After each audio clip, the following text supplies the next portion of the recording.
नमस्कार दोस्तों, current affair class में आपका हार्दिक स्वागत है। आज है 26 फरवरी 2026। तो आज के इस वीडियो में हम कवर करने वाले हैं वह 10 सवाल जो आपकी आने वाली परीक्षाओं के लिए अति महत्वपूर्ण रहेगा। तो चलिए शुरू करते हैं आज की क्लास। आज का पहला सवाल है, SSC women's Asia cup emerging team titles किसने जीता है? तो women Asia cup emerging team title जीता है इंडिया ए के द्वारा। इंडिया ए ने बांग्लादेश ए को हराकर ये खिताब अपने नाम किया है। ये टूर्नामेंट एसएससी एशियाई क्रिकेट बोर्ड के द्वारा कराया जाता है, जो women's Asia cup emerging team title हाल ही में जीता है इंडिया के द्वारा। डॉक्टर बूंदरी ताती ने को किस सम्मान से सम्मानित किया गया है? तो डॉक्टर बूंदरी ताती को हाल ही में पद्मश्री से सम्मानित किया गया था। ये छत्तीसगढ़ के दंतेवाड़ा के रहने वाले हैं, जिसको हाल ही में शिक्षा एवं महिला सशक्तिकरण के लिए पद्मश्री से सम्मानित किया गया है। डॉक्टर बूंदरी तांती, जो छत्तीसगढ़ के दंतेवाड़ा की रहने वाली है।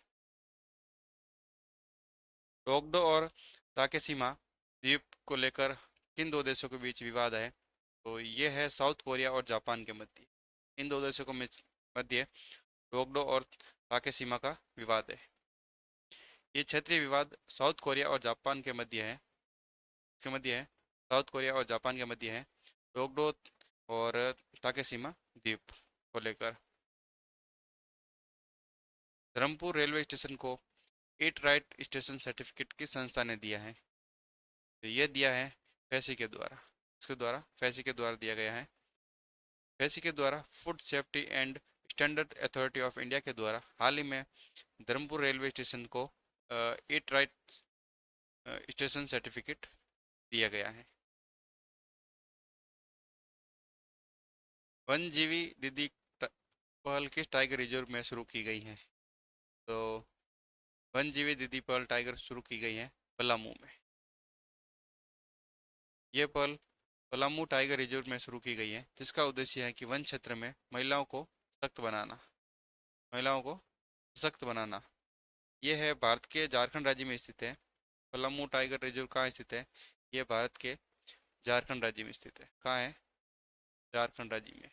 और ये झारखंड राज्य का पहला राज्य का एकमात्र टाइगर रिजर्व पर एकमात्र टाइगर रिजर्व।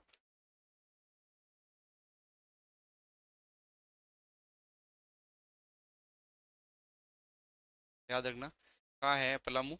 झारखंड में।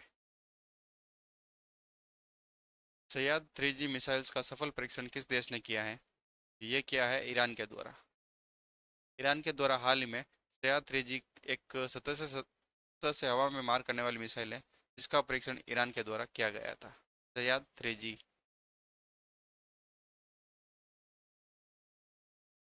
सू रिवर किस नदी की सहायक नदी है? यह है राप्ती नदी की सहायक नदी। सू रिवर राप्ती नदी की एक सहायक नदी है, जो पिछले समय नाला के रूप में दिखाया गया है इसको। इसके रूप में ये अभी खबरों में है, इसको नाले के रूप में दर्शाया गया था। ये यूपी में बहने वाली नदी है, जिसको नेशनल एनजीटी के द्वारा वापस उत्तर प्रदेश सरकार को एक आदेश दिया था कि इसको नदी के रूप में सरकारी रिकॉर्ड में दर्ज किया जाए, न कि नाले के रूप में। इसके द्वारा दिया गया था, एनजीटी के द्वारा, नेशनल ग्रीन ट्रिब्यूनल के द्वारा नेशनल ग्रीन ट्रिब्यूनल के द्वारा ये वापस आदेश दिया था यूपी सरकार को कि इसको रिवर के रूप में सरकार रिकॉर्ड में दर्ज करे, न कि नाले के रूप में। ये है राप्ती नदी की सहायक नदी। क्यूआर कोड आधारित रिकॉर्ड ऑफ राइट आरओआर लागू करने की घोषणा किस राज्य ने की है? तो ये की है ओडिशा सरकार ने। किसने की है? ओडिशा सरकार ने। ओडिशा सरकार ने भूमि अभिलेखों को पारदर्शिता हेतु क्यूआर कोड आधारित आरओ लागू करने की घोषणा की है। Right two of record of right, RO क्या हो जाएगा? रिकॉर्ड ऑफ राइट लागू करने की घोषणा की है ओडिशा सरकार के द्वारा। Atal Bihari Vajpayee the internal statements पुस्तक किसके लेखक है? इस पुस्तक के लेखक हैं विजय गोयल। हाल ही में अटल बिहारी वाजपेयी पे एक पुस्तक लिखी गई थी, Atal Bihari Vajpayee the internal statements. एक कॉफ़ी टेबल बुक है, जिसे पूर्व केंद्रीय मंत्री विजय गोयल के द्वारा लिखा गया है। यह पुस्तक भारत के पूर्व प्रधानमंत्री अटल बिहारी वाजपेयी के जीवन, नेतृत्व और राजनीतिक योगदान को दर्शाता है। भारत का पहला समर्पित क्वांटम एआई विश्वविद्यालय परिषद कहाँ स्थापित होगा? ये होगा अमरावती में। यह परिसर अमरावती, आंध्र प्रदेश में स्थापित किया जाएगा। क्वांटम एआई पर आधारित विश्वविद्यालय। ये थे हमारे आज के मुख्य करंट अफेयर्स। अगर वीडियो पसंद आए हो तो लाइक शेयर सब्सक्राइब कर ले और बेल आइकन को ऑन कर ले, जिससे कि हमारी आने वाली क्लास का नोटिफिकेशन आप तक पहुंच सके। अगली क्लास में, तब तक के लिए जय हिंद।